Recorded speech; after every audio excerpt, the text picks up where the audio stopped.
Win big in 2024 with RotoBrady.com's MLB Premium Pass. It includes our preseason draft kit, 15 exclusive lineup tools, and the Team Sync platform. Get customized rankings for your specific league format, sync your leagues with Team Sync, and use your new live draft assistant. Then get customized advice for your scoring settings. Get a discount for any MLB Premium Pass using my promo code Knuckler. Just visit RotoBrady.com, sign up today, and start rotoballing like a boss with fantasy baseball season fast approaching.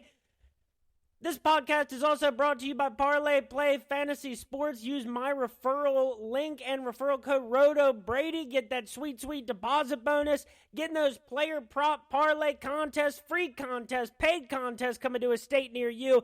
That's a fun platform. And what is up, everybody? This is Brady Grove with episode 123 of RotoBallers' official MMA podcast. Tap that. We're looking forward to UFC Vegas 86 this weekend. Break out the red panties. And yeah, like my friend over at my friend Cody at Blood Money MMA Bets. This has been like the worst 2 weeks that I've had in a long time. Hoping to get back on the right track here this weekend. Another, more of a low-key fight night in between, with a lot of big, exciting pay-per-views coming up. So that's what I got to say about last week. That was it's always good to be back after a hiatus. A lot of questionable decisions I thought last week. Questionable decisions and just super disappointing, results. I mean, the Stolyarenko fight, I almost thought Landon Quinones won that fight. Jamal Pogues gets the unanimous decision over Thomas Peterson in a close fight. Thimba did get a sick knockout. Jung Young Lee, battered Blake Builder. Molly McCann by submission. What kind of world is this? Poor Gilbert Urbina taking the knockout loss. An eye poke. Natalia Silva got the win. Moicano and then Imavov. So what are you going to do? That was a rough week last week. Folks, follow me on Twitter at RotoBrady. That's where I make picks for all other major MMA events. Ryzen, Bellator, PFL, major boxing events, LFA, Cage Fury, Cage Warriors, all of it on there at RotoBrady on Twitter. Follow the podcast at Tap That MMA Podcast on Facebook, YouTube, and Spotify. The card pops off at 4 p.m. on Saturday. That means I will be in the RotoBaller MMA Discord from 2 to 3 p.m. Come out. Let's talk. Let's talk DFS and sports betting strategy for UFC Vegas 86. So we got 14 fights on the card this week. There was a handful of fights shuffled around. My God, poor Haider Amil, who has had 3 different opponents by this point scheduled for this fight. We were supposed to get Dan Ige versus Lerone Murphy. Dan Ige has a different opponent this week in the co-main event. The card starts off with a bantamweight matchup between Daniel Marcos and Aori K. Ling. A featherweight fight between 8-0 Haider Amil and Fernie Garcia. Light heavyweight, Ultimate Fighter finalist Zach Pauga against Bogdan Guskov.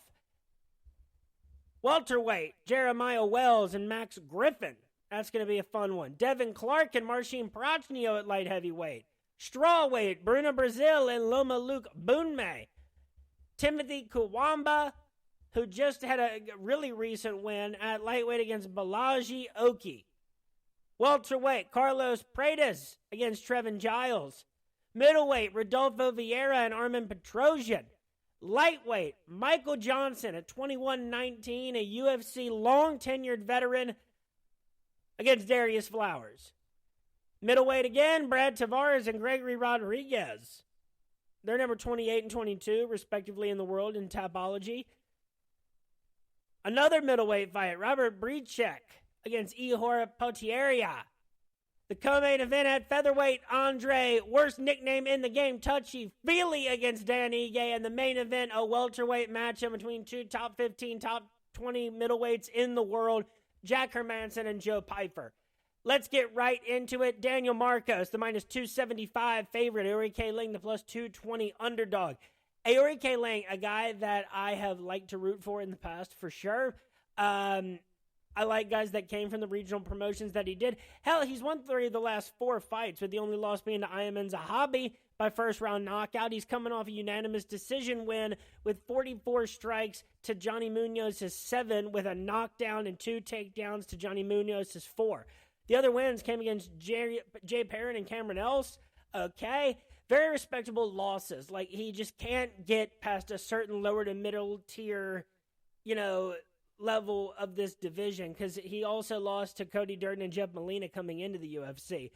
Daniel Marcos, winner of 3 in a row, all 3 fights at the UFC level, including the Contender Series, a unanimous decision win over Brandon Lewis on the Contender Series, outstruck him 81-45 with a knockdown, gets a second-round knockout against Simon Oliveira, and then a split decision win over Davy Grant. That is 2 really solid wins in a row. Now, statistically, you wouldn't know it that he was the winning fighter against Davy Grant, but he was. Aori K. Ling, I don't know how I think, this fight ends up getting, won. I think there's an equal chance, that Daniel Marcos maybe gets a finish or wins on the judges' scorecards. But, overall, everything that I'm feeling is just, as much as I like Aori, I have to go Daniel Marcos here to win probably, 70 of these fights out of 100. So at minus 275, I don't feel that strongly about either number for either of these guys. And really, I don't feel too strong about Daniel Marcos by either knockout at plus 275 or by decision, which is plus 133. Maybe by decision, plus 133 is a decent number. But I don't know. I know that I want Daniel Marcos probably at his price in DFS, but that's one that I maybe stay away from. Fernie Garcia and wait, I don't think that's the next one. Hyder Emil and Fernie Garcia at featherweight. Heimer Emil is the minus 205 favorite. Fernie Garcia, the plus 170 underdog. Let's start with Fernie. Loser of 3 in a row after entering the UFC after the Contender Series when he got a first-round knockout over Joshua Weems. 3 losses in a row, all by unanimous decision to Journey Newsom, Brady Highstand, former guest on this podcast, love Brady Highstand, and Rinya Nakamura. He got either, outstruck or evenly struck in all of those fights, and he got taken down a combined 9 times across those 3 fights. Heider Emil has 1 Contender Series win. He withered the storm and got a unanimous decision over Imra Sonmez, who took him down 5 times. He kept the striking decently even in August of 2023. Heider, he is 33 years old. Came in via LFA, beating some solid opponents, and Devontae Sewell and Chase Gibson. I don't know. Fernie's had his chances. He has a Contender Series win. You give him credit for that. He had some, mostly LFA wins too. I don't know. That. This is another one I don't feel awesome about. This one I maybe feel staying away from too, even in DFS. Fernie has lost 3 in a row.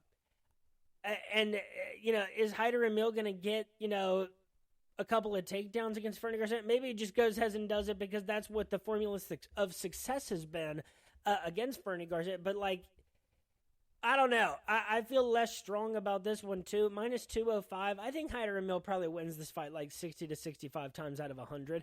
Maybe I don't hate Fernie Garcia, and definitely to Fernie Garcia I say. One comment, man. One comment. No, don't be scared, homie. Come on.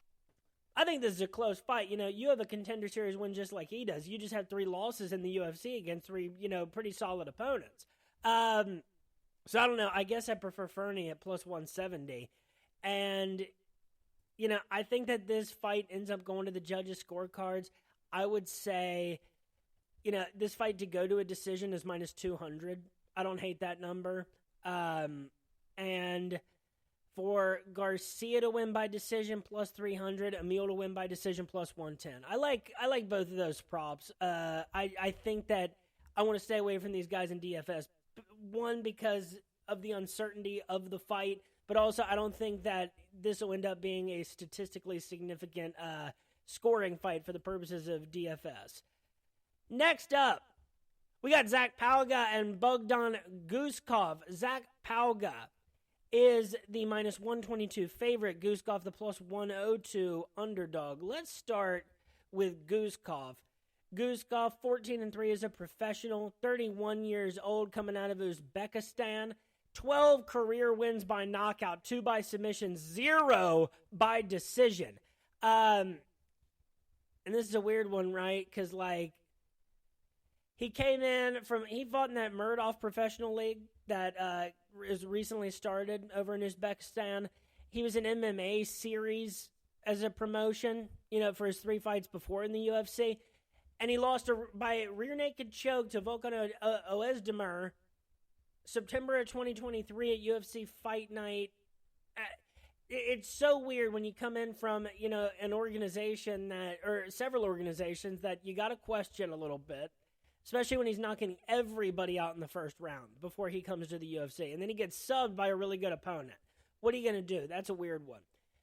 Now, Zach Palga, who, has been at heavyweight, is now 1-1 in the UFC light heavyweight division. The first win came against Jordan Wright. He outstruck him 59-29. Just lost a close fight against Modestas Bukauskas June of last year by unanimous decision. I don't know. I think that, you split. Maybe you give the credit to Zach Palga, because this seems like one where you get burned by giving Bogdan a little too much credit for his loss. Zach Palga, I think just looks a little bit better at light heavyweight. I think that he can, maybe rise to a level of like a Marcin Prachnio, where you just are, either a very mild favorite or like a modest underdog, maybe we're taking a chance on. Either way, I think Zach Palga wins 55, maybe 60 of these out of 100. I like him at minus 122, sure. But I think the props are kind of easy. I think if you're going Zach Palga, you got Palga by decision. That's plus 400. And if you're going Guskov, you go Guskov by TKO knockout. That's plus 140. Palga by knockout is actually his... that's at plus 240. The handicappers have that as his most likely outcome to victory. Next up, we got Max Griffin and Jeremiah Wells. Max Griffin, the plus 124 underdog. Jeremiah Wells, the minus 148 favorite. I love this fight. Break out the red panties. I love the odds that are attached to it. I love all the questions we're all asking ourselves the week leading up to this. This is a fun one. Let's start with Jeremiah Wells. He won 4 in a row coming into the UFC, starting in June of 2021. 3 finishes in a row against Worley Alves, Blood Diamond. That doesn't mean as much anymore, in Court McGee. So, took out 2 veterans and then goes on to win a split decision with 36 strikes to Matthew Smellsberger's 20 and 6 takedowns to 0 April of last year. He did lose his last time out to Carlston Harris, August of 2023 at the Sandhagen vs. Font Fight Night. That was by a 3rd round anaconda choke. Max Griffin is only a year older.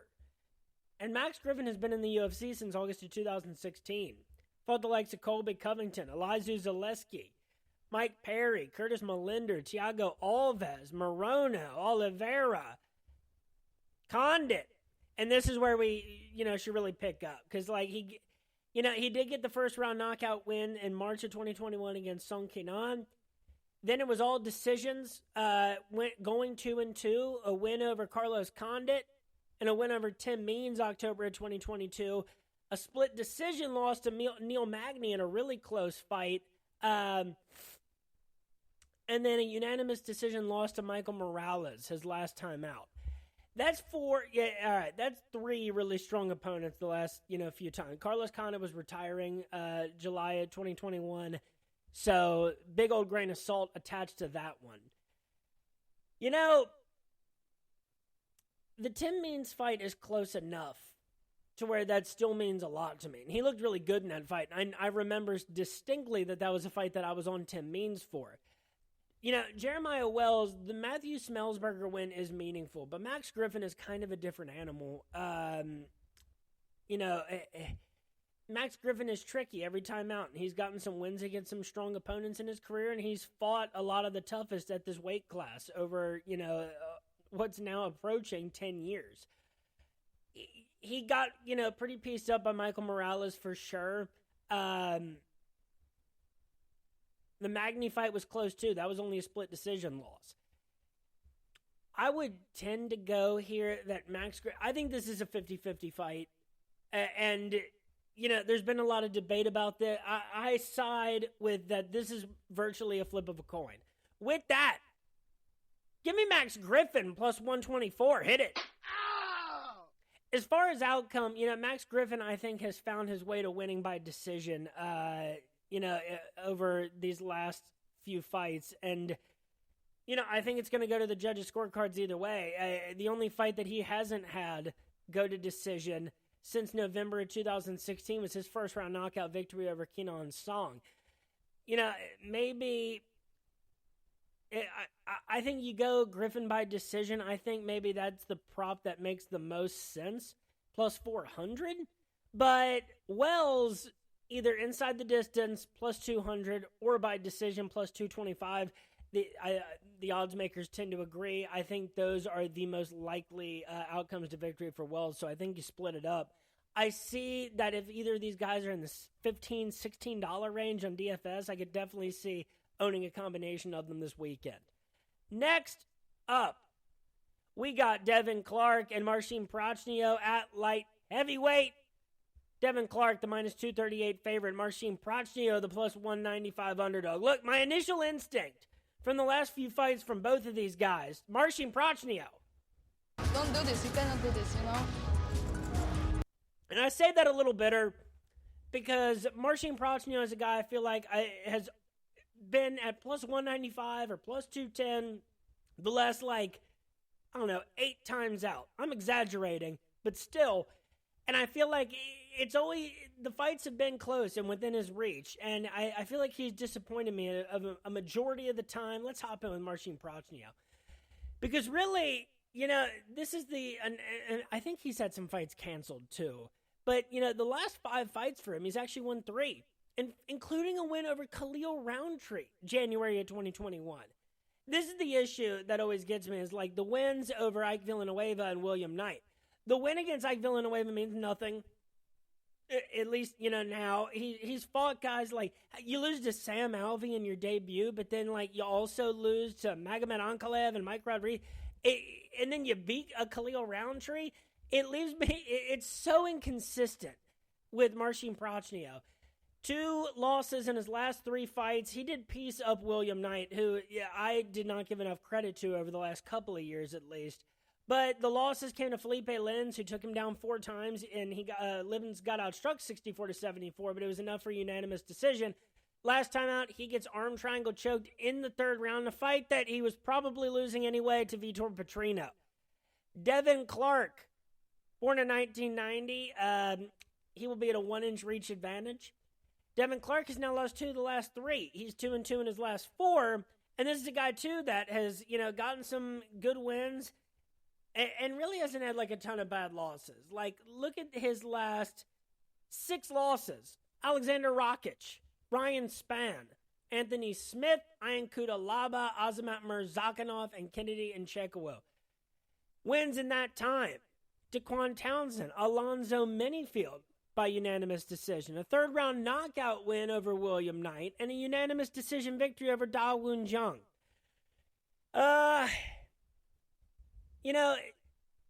Devin Clark, he also got submitted by Kennedy's freakishly long arms last time out. He's fought Jan Blachowicz. These are the fighters that Devin Clark has lost to. What do you make of the fighters he's beaten? When 2 are Daquan Townsend and William Knight, or I guess William Knight and Alonzo Minifield are still, that's pretty much the same kind of win or loss. I wish that the odds were almost a little more skewed for Clark, because then I would go Marcin again. I swear I would.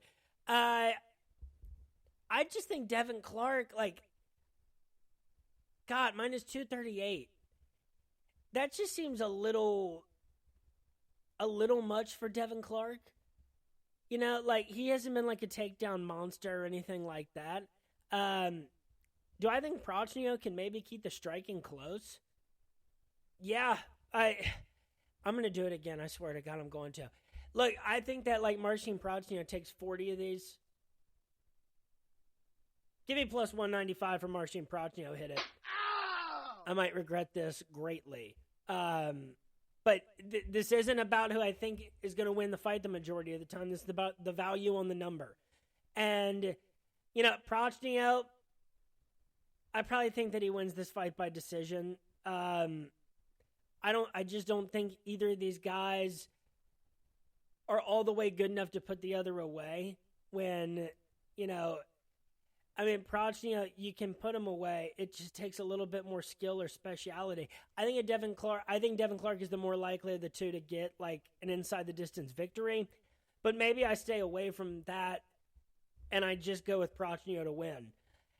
In DFS, I think like almost similar to like Wells and Griffin. I think that like whatever price you get these guys at, I could see using both of them to make something work. But this strikes me as a week that there won't be as many like $20+ people for FanDuel purposes, or like 8,800 to 9,600 on DraftKings. There won't be as many of those people in the upper echelon that you absolutely need to have. Next up, we got a women's strawweight matchup between Luma Lukebunme and Bruna Brazil. Lukebunme is the minus 285 favorite. Bruna Brazil the plus 230 underdog. I mean, like, that number strikes me as crazy, and I feel like that line has moved in an upward direction for Loma since it originally came out. Let's start with Bruna Brazil. Winner of 2 of her last 3 fights, including the Contender Series, a second-round knockout against Marnik Mann, and last time out, a unanimous decision victory against Shauna Bannon. Her only loss to Denise Gomez, April of 2023, by second-round knockout. Loma Lukebunme, born in 1996, by the way, and she will be at a 4-inch reach disadvantage. She's coming out of Thailand. Actually, I want to confirm that real quick. I'm very confident, yeah. So, Loma, winner of 4 of her last 5, sneakily. So, her only 2 losses in the UFC are to Angela Hill and Luby Godinez. Her last fight against Elise Reed was her first non-decision fight in the UFC, and she beat Elise Reed by a second-round rear naked choke. Also wins against Denise Gomez, where she landed 48 strikes to Denise's 19 and 4 takedowns to Denise's 0. By the way, same Denise Gomez that handed Bruna Brazil a second-round knockout back in April of 2023. Those other wins dating back to October of 2020, Sam Hughes by unanimous decision, again, 84 strikes to 49 and 4 takedowns. And then she pieced up Jen Yufrey on the feet, 80-26. It was a close fight, too, against Angela Hill. And she's won a split decision, too, in the UFC. And the Loopy fight wasn't that close. Loopy mostly controlled Loma on the ground, and that was pretty much the story. Look, Loma has been, really on fire. And the only person that's beaten her of late is Loopy, who's just been fantastic. Since November of 2021, only losing once in 7 fights. And they both lost to Angela Hill in pretty similar fights. That's just the kind of fighter that Angela Hill is, especially early in your UFC career. She can catch you. Loma wins this fight like 75 times to 80 out of 100. I don't hate minus 285 for a lot of reasons. Use that to string something together. Straight, I go Loma by decision minus 105. Hit it hard. And, I'm not going Bruna. The only thing, if you're feeling real strong for Bruna Brazil, you go by decision plus 400. But I'm not feeling that. I might even be feeling Loma in DFS, depending on that price, probably around the $17 to $19 range, I would guess. Might be feeling her just because of the volume and how much better of a fighter I think she's going to be. I predict anywhere from 50 to 80 strikes and maybe a couple of takedowns if she needs to. Next up, we've got, what's next? We got a lightweight matchup between Balaji Oki and Timothy Kawamba. Oki, the minus 192 favorite. Kawamba, the plus 160 underdog. Let's start off with Kawamba, who just beat Matteo Vogel August of 2023 by unanimous decision. Matteo Vogel, kind of like he was pretty much the star, like that unified MMA, Dana White looking for a fight return. His nickname's Twilight. That's cool. Kawamba got outstruck by Vogel too, 67-43, and got taken down one. Still ended up with a unanimous decision for scorecards that ended up 29-28 across the board. Oki, winner on the Contender Series, first round knockout over Dylan Salvador, August of 2023. To dig a little bit deeper on these two guys, so like Kawamba, he's 25 years old. 4 career wins by knockout, 4 by decision, 0 by submission. Came in through the Tough Enough organization. Actually just got a win February 2nd in Tough Enough in a fight after the Contender Series by second round head kick knockout. Fought in Icon FC, Freedom Fight Night, kind of bounced around. Didn't hang in any organization too long. The most impressive win still is Matteo Vogel. That's a win against a real UFC quality guy, even though that's like not where Matteo is necessarily at right now. He's right at the border. Oki, 8-1 as a pro, 28 years old, fighting out of Belgium. Love to see it. 5 career wins by knockout, 2 by decision, 1 by submission. He came in from Atomic MMA, and the level of success is all over the place there too. And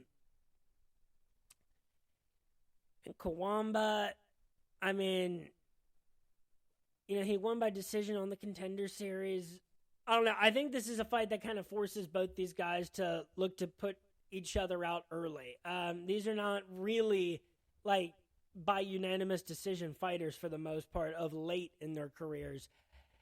I tend to be, honestly, maybe a little bit more impressed by Oki's credentials coming in. He did get a finish on the Contender Series. And I think that I just give a little bit more credit to the time he spent outside of the UFC. Maybe, but even Kawamba even spent time in Cage Fury too for, 3 pro fights and has some boxing experience. I think Oki's a good, I don't know, let's, one more time here. Kawamba is the one with the win over Matteo Vogel. Maybe that means a little more. This is a tough one. Oki minus 192. I think that if you're going to bet Oki, I think that you go Oki by TKO knockout, which for some reason is not up yet, of all things. If I'm going Kawamba, I'm just going straight up plus 160 and hoping that number's a little higher by the time that Saturday afternoon rolls around. I think this is just too close to call. I really, credit that win by Kawamba over Matteo Vogel. Their professional experience before coming into the Contender Series is just a little too close to call. So if I'm going straight up here, I go Kawamba plus 160, but Oki by TKO knockout is a really good option too. I think maybe Kawamba wins this fight 45 times out of 100 at least. That's enough for me at this stage of these guys' careers. Now, Oki's name is the Zulu Warrior. That is a sick nickname. Next up, we got a welterweight matchup between Trevin Giles and Carlos Prates. Prates is the minus 250 favorite. Giles the plus 205 underdog. Let's start with Prates. Coming in from the Contender Series with a second round knockout victory over Mitch Ramirez. That was August of 2023. Before the Contender Series for Prates, 17-6 as a pro overall. He's 30 years old, 12 wins by knockout, 3 by submission, 2 by decision. He came in via LFA. He fought in SFT as well. A really good slate of opponents that he beat coming into the UFC for sure. He's got some experience on one. He's done some kickboxing too, in modified rules kickboxing at SFT. He's taken a good amount of loss in his career, but he's had a much longer career to speak of. Trevin Giles, on the other hand, 74-inch reach, a bit of 4-inch reach disadvantage. Paredes' nickname is the Nightmare, and Trevin Giles does not have a nickname to my knowledge. So, here's how it's gone. Again, this is one of those dudes in Trevin Giles. Starting February 2020, he beats James Krause. Thank you from all of us. Bevan Lewis, he knocks him out in the third round. Roman Dolidze, he beats by unanimous decision. Then 2 losses in a row, both by knockout to Dricus du Plessis and Michael Morales. 2 wins in a row against the likes of Louis Kosciey and Preston Parsons, both by decision. He outstruck them moderately. He took down Kosciey, but got taken down 3 times by Preston Parsons. And the last time out, he got subbed via round 1 guillotine by Gabriel Bonfim. Yeah, this is one where normally I'd be like, well, Trevin Giles has the UFC experience. But tonight, about Saturday, I am saying Trevin Giles. Don't do this. You cannot do this, Paredes seems a little bit too dangerous. I really believe in his professional resume coming into the UFC. And even with the weird wins that Trevin Giles does have, some really good ones. But his only wins over the last couple, of years have been Parsons and Kosciey. The loss to Bonfim, the loss to Morales, I think Paredes is a little closer to those guys than he is to the likes of Parsons and Kosciey. So give me Paredes to win this fight 70 to 75 times out of 100. Probably 75 or 80. Yeah, anywhere from 70 to 80. The median of that being 75. Minus 250 makes a little bit of sense for Paredes to string something together. That's not a horrible number. Paredes inside the distance, minus 150, though. Give me that all day, hit it. Ow! And if I'm going Trevin Giles, I probably go Giles by decision, plus 500. But I don't think I'm touching that, and I think Paredes should be popular in DFS this week because of that strong finishing potential. So, if you get him in the $19 to $21 range, where I think he might end up being, I think he might be someone worth budgeting for. Next up, a middleweight matchup between Rodolfo Vieira and Armen Petrosyan. Rodolfo Vieira. Now I got to scroll to a different spot. Yeah, there we go. Rodolfo Vieira, the minus 115 favorite. Armen Petrosyan, the minus 105 underdog. Vieira is always in these fights this closely handicapped, and I feel like Petrosyan kind of is too. Let's start with old Armen Petrosyan. You might not have caught on to this, but Petrosyan has kind of quietly won 4 of 5 fights in the UFC, including a split decision win over Gregory Rodriguez where he landed 127 strikes, a win over AJ Dobson by unanimous decision, where he landed 118 to Dobson's 58 strikes, and then a unanimous decision win over Christian Leroy Duncan, outstriking him 89 to 59 with a takedown. And he got taken down a combined 5 times against AJ Dobson. The only fight he lost in that time was to Cal Barello, who was, a rising star in the UFC middleweight division. Grinding and, slowly halting his way to, bigger win after bigger win. He lost to him by unanimous decision, 31 to 12 on the striking for Petrosyan, but 4 takedowns for Cal Barello. Rodolfo Vieira, only winner of 2 of his last 4 fights, but 2 of his last 3 at least. Both have been submissions. All of his wins in the UFC have been submissions. His 2 losses have come by second-round guillotine to Anthony Hernandez in a fight where I think he gassed, really, really bad. And then against Chris Curtis by unanimous decision. He actually managed to land 86 strikes, 0 takedowns. Against Chris Curtis, he got outstruck 109 to 86. He's gotten takedowns in, all of his other UFC fights that he's won or that he's even lost. And that's how he ends up getting you to a submission spot. This feels like more of a spot for Rodolfo Vieira. But, Petrosyan has the ability to, limit you and make it close. He just, has not been great at stopping the opponent's takedowns. And that could very quickly turn into a problem.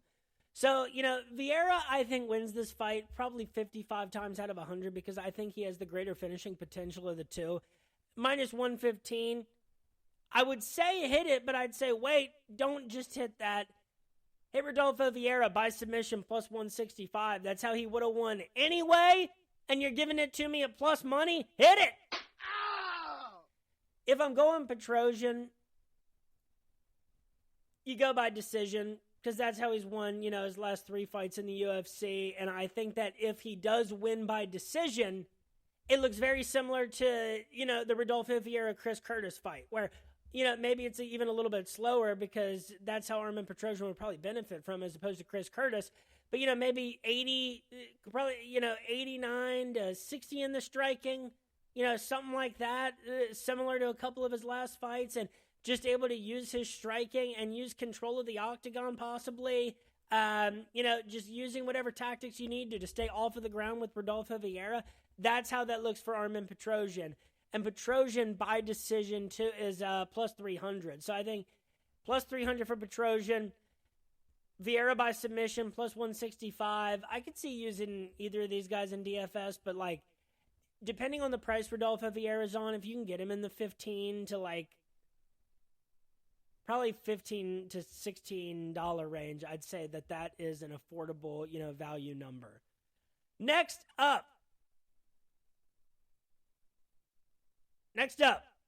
lightweight, Michael Johnson and Darius Flowers. I was just trying to think about whether I gave the number. Yeah, I think Rodolfo Vieira wins that fight 55 to 60 times out of 100. That's where I land there.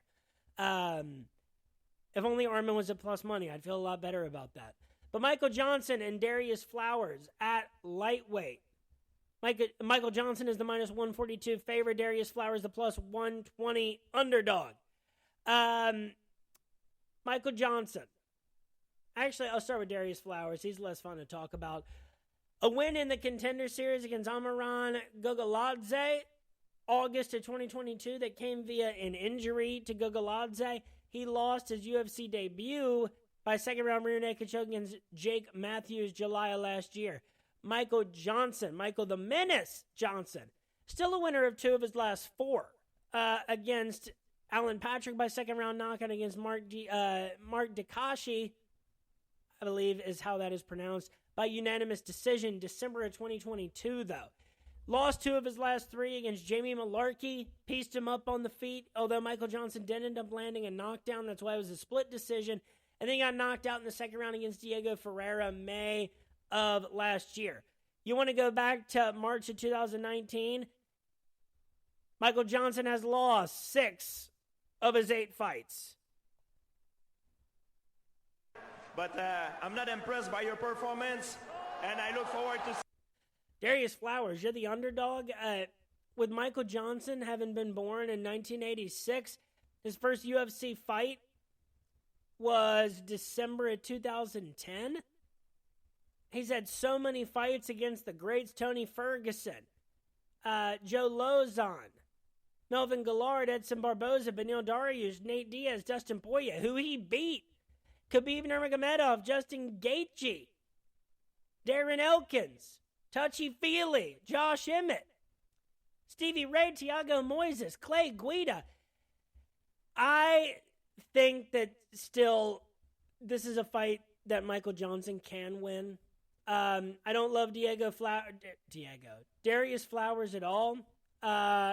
He himself was born in 1994, so he's young enough at 29. A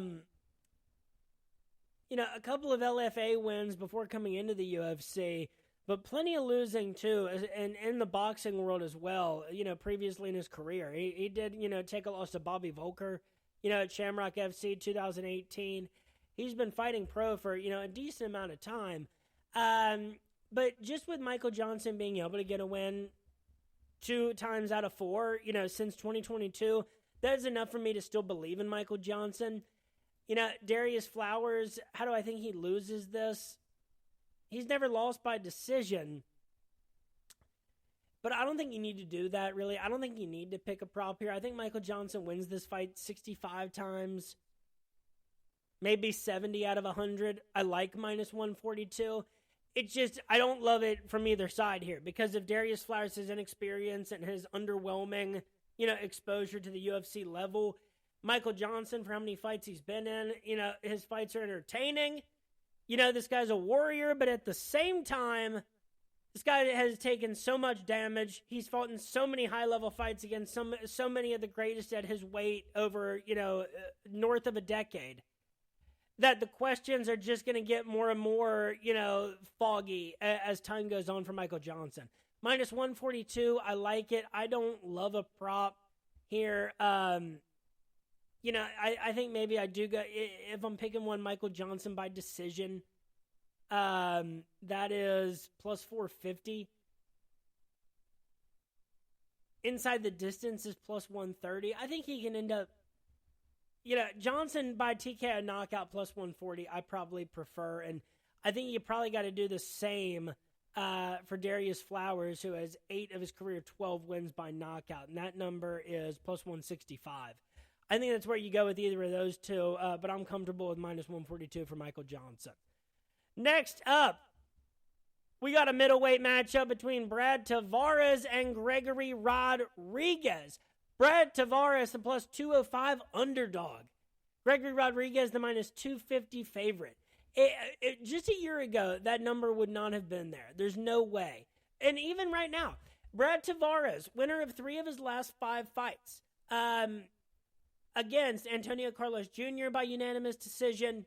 Omari Akhmedov, he outstruck both of those two and got taken down 3 times combined in those 2 fights. Then he lost 2 in a row, granted, to Dricus du Plessis by decision, where Brad Tavares at least landed 82 strikes and got knocked out in the first round against Bruno Silva. He bounced back August of last year with a unanimous decision victory over Chris Weidman, outstriking him 70-37. This guy in his past, he's fought Edmund Shabazian, Israel Adesanya, Krzysztof Jotko, Robert Whitaker, Nate Marquardt, Tim Boetsch. That's a throwback. Yoel Romero, Lorenz Larkin. Tavares has been around for a good while. He fought Phil Baroni, for God's sake, at UFC 125. Those two things should not mix. That's back to 2011. Gregory Rodriguez, 5 years younger, if you can believe it, for RoboCop. He will have a 1-inch reach advantage. Rodriguez, winner at 3 of his last 4 against Julian Marquez by first-round knockout, Chidi Njokuani by second-round knockout, and Dennis Tialulin by first-round knockout. He did lose by first-round knockout in between to Bruno Ferreira. He lost a split decision back in February of 2022 to Armin Petrosian, where he got significantly outstruck 127-61, did get 2 takedowns. Wins over Jung Young Park and Dusko Todorovic dating back to June of 2021.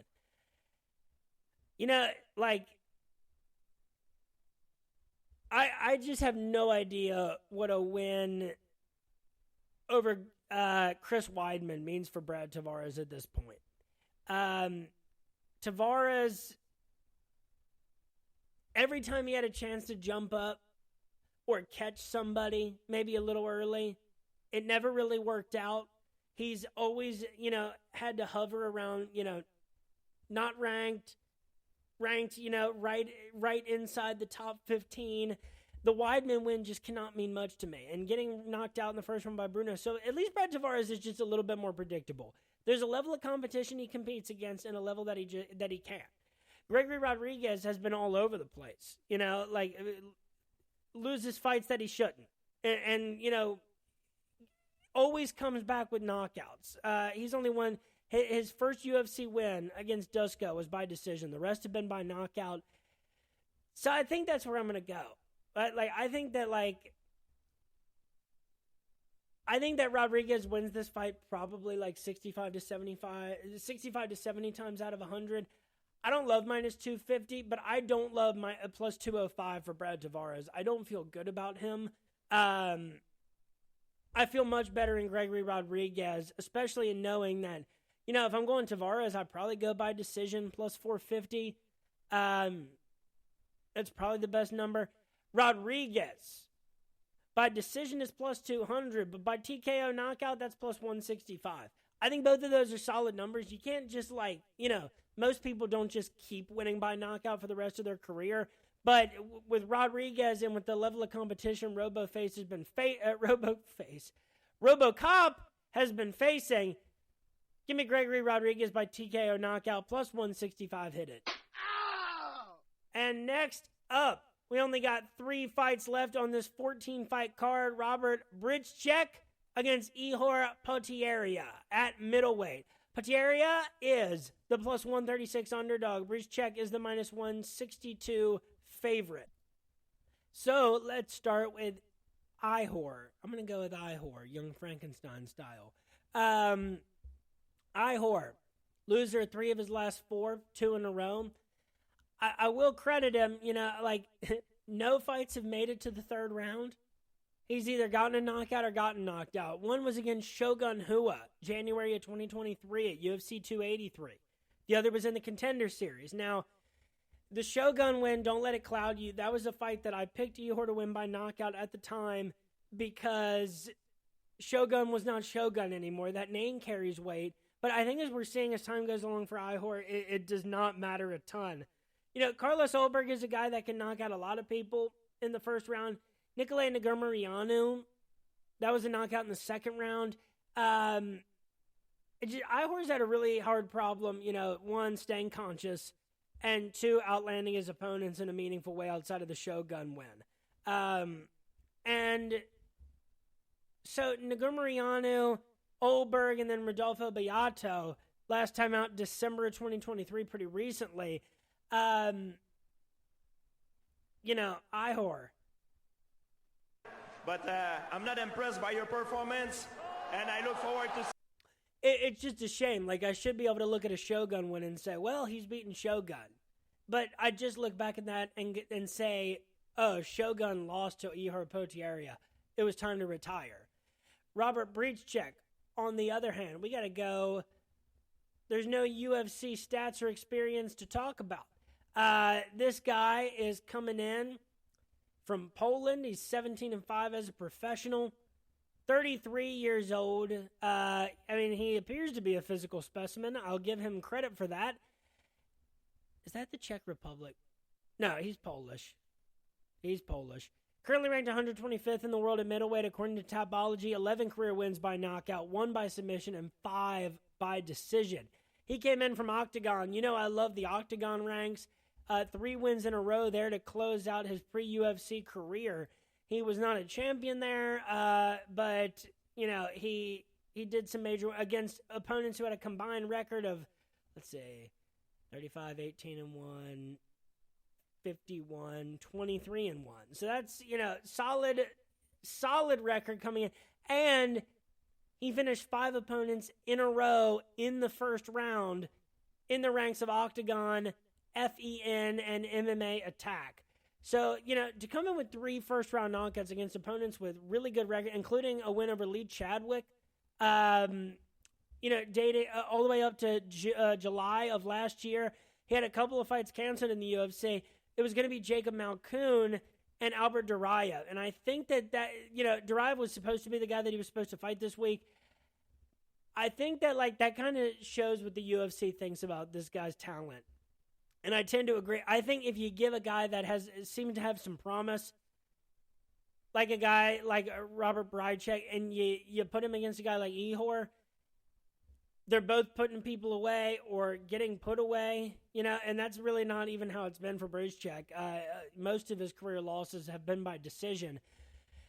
I think that you have to say that Bridgechek is the one that comes out on top of this.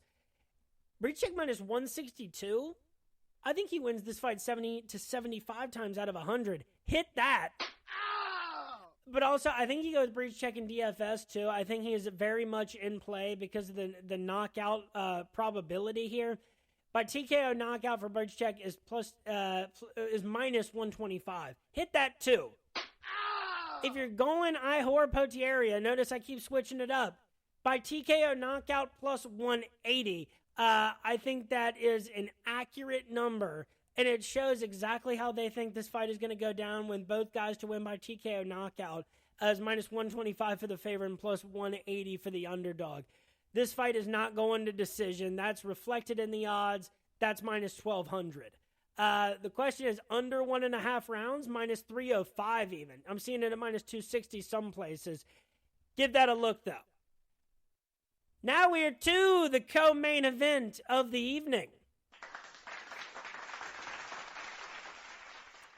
a featherweight matchup between Dan Ige and Andre, worst nickname in the game, Touchy Feely. This was supposed to be a fight, as we said, between Dan Ige and Lerone Murphy. Didn't work out that way. Let's start with Touchy Feely, who is the plus 145 underdog, Ige the minus 175 favorite. Feely, winner of 2 of his last 3. He went for a long time without winning much. They kept putting him against some really solid opponents, and he's been in the UFC for a while, 2013. Fought the likes of Max Holloway, Gabriel Benitez, Yair Rodriguez, Hakron Diaz, Calvin Kattar, Artem Lobov, Dennis Bermudez, Michael Johnson, Miles Jury. So starting in January of 2020, it's been mostly decisions. 3 fights have technically ended inside the distance. One ended up a no contest against Daniel Pineda. But, his losses have been to Sadiq Youssef, Bryce Mitchell, and Nathaniel Wood. And Joanderson Brito. And all 3 of those have been by decision. Brito is the one that knocked him out in the first round. And, with a win against Charles Jourdain by split decision, June of 2020, it shows us exactly the level that I don't think Andre Feely is able to get past. Number 15. About that point, he's beaten tough fighters and getting 5 takedowns against Charles Jourdain and keeping the striking close, surviving a knockdown en route to a split decision. That's not easy to do. And again, he's got, some really quality wins over a long period of time and some quality losses. Winner of 2 of his last 3, a split decision victory over Bill Algeo. Algeo did outstrike him 81-59 in that fight. Feely got the 1 takedown. And then last time out, he gets a first-round knockout over Lucas Almeida. That was at UFC 296, so super recent. Dan Ige, 1 year younger, actually. And I believe he will be at a 3-inch reach disadvantage. Dan, 50K, Ige. So, this is another guy, too, who had to fight a lot of really tough fighters. Split decision win over Mirsad Bektic led to the fight that he got against Edson Barboza, which I believe was the co-main event of UFC Fight Night back in May 2020. That was a split decision victory over Edson in a fight that, honestly, I thought he lost. Then he loses to Calvin Kattar in a kind of close fight, gets a first-round knockout win over Gavin Tucker. Then, they decide to really pedal him out for some of these fight nights and give him some big fights. He loses 3 in a row by unanimous decision to Chan Sung-yeon, the Korean Zombie, Josh Emmett, and Movsar Evloev.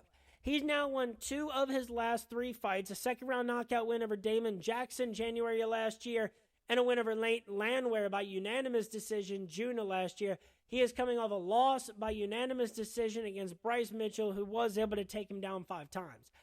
I think that these guys, at the heart of it, and statistically, have some, similar strengths and weaknesses. Ultimately, Andre Feely, I think, is the more likely to win on, the scorecards alone. I'm just less impressed with what Feely's done over his last 3 fights than what Dan Ige has done. The win over Nate Landwehr and Damon Jackson is meaningful. They both have taken losses to guys like Bryce Mitchell. Feely got taken down 7 times by Bryce Mitchell, but got 5 against Charles Jourdain. Dan Ige is just not a guy that's going for takedowns. He got taken down 9 times by Movsar. But I think that this is just a game where Dan Ige is going to be better everywhere that they're going to have the fight, and I think that this is going to be a mostly standing affair. I think that the numbers are going to be close, but I think especially Dan Ige is the more likely of the 2 to get a knockdown, and for his strikes, each one to do more damage than Andre Feely's. Dan Ige, I think he wins this fight 65 to 70 times out of 100. Give me minus 175. Hit it. If you're going Feely, you can go plus 145. You can do by decision plus 250. That's a decent number. Ige minus 175, I think is fine straight up. By TKO knockout plus 250. By decision plus 165. Feely, he got knocked out last by Anderson Brito. It's mostly been decisions. Yeah, so I think you do go Ige by decision plus 165. closely followed by TKO knockout plus 250. But ultimately, I think that this fight is very fairly handicapped. And in that instance where it's very fairly handicapped, the numbers reflect, the probability of either of these two fighters winning. I go with the guy that I think that, is going to come out on top, and that's Dan Ige.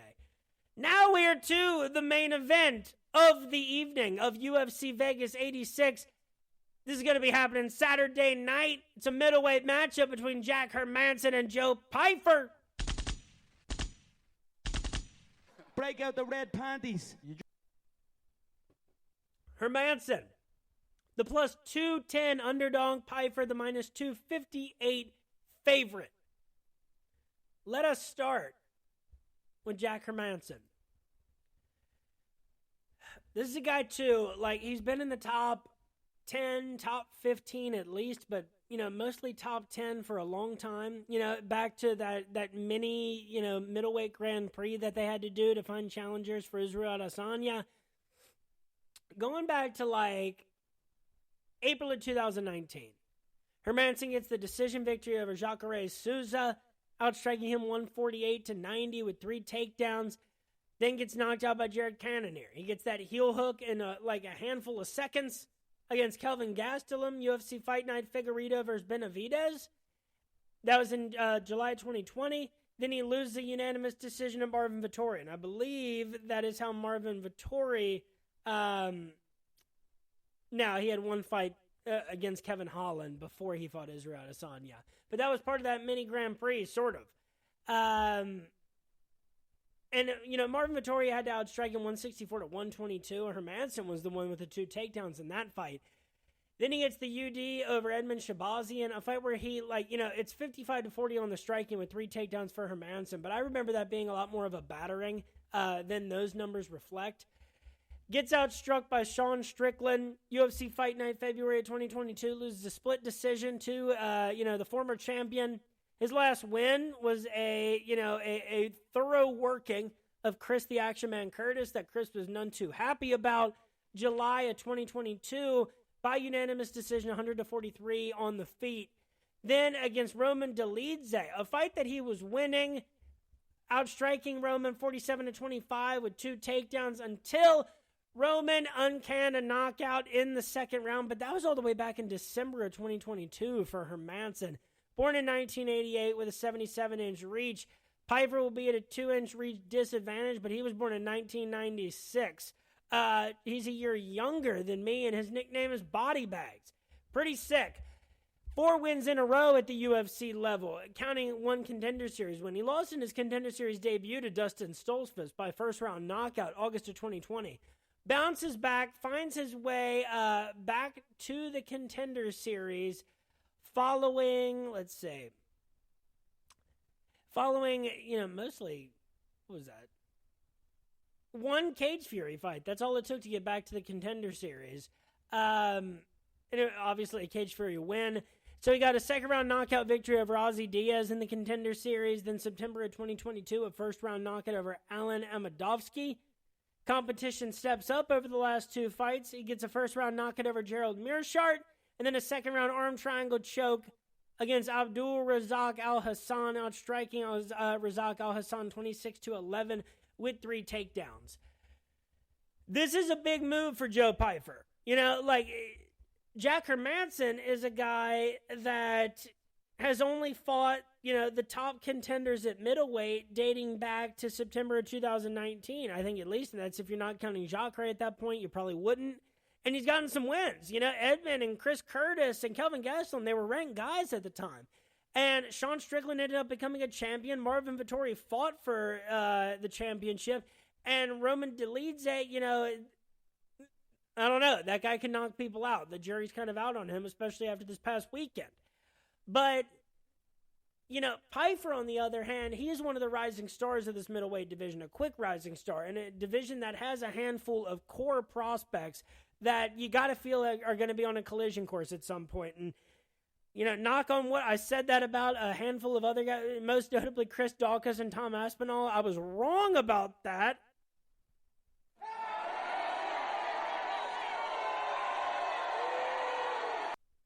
But I think this is Joe Pyfer's fight.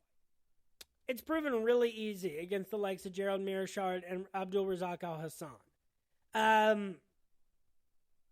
This is one where you're betting on upward trajectory because you have to. Jack Hermansson's been around. The only thing is, it's the wins that he's gotten. They've been important, but his last two, dating back to May of 2021, hasn't even fought, in over a year. The win against Chris Curtis was, a pure result of the stand-up advantage. But I think that Joe Pyfer is, an absolute animal at looking for the finish. And I think that this could very quickly get out of Jack Hermansson's hands. If he's not able to control this fight the way that he was able to do against Edmund and Chris Curtis, and I don't think he'll be able to. He's got, his last 4 wins are great names. But I do think that a guy like Joe Pyfer, who is hunting a way to put you away whenever he gets the chance, like Roman on the feet, except just more well-rounded. I think we go Joe Pyfer. I think he wins this fight probably 65, 70 maybe times out of 100. I think that's fair. So I don't love him at minus 258. I think that's about even. If anything, if I like a straight-up guy, it's probably Hermansson plus 210. But I'm not going with that. If I'm going anything, I'm going to, Pyfer inside the distance. And that is minus 175. Hit that all day. If I'm going Hermansson, I'm going by decision, but that's plus 700. And I think that Hermansson, he would just have to prove the more cunning agent of chaos to be able to come out on top of this. How that ends up playing out, I don't know. But I think if this goes how it's supposed to for Joe Pyfer, then this is a fight that ends inside the distance in his favor. That's the middleweight co-main event. And folks, that is all 14 fights for UFC Vegas 86. Follow me on Twitter at RotoBrady. That's where I'm making picks for all major MMA events. One, Rise and Bellator, PFL, Cage Fury, LFA, Cage Warriors.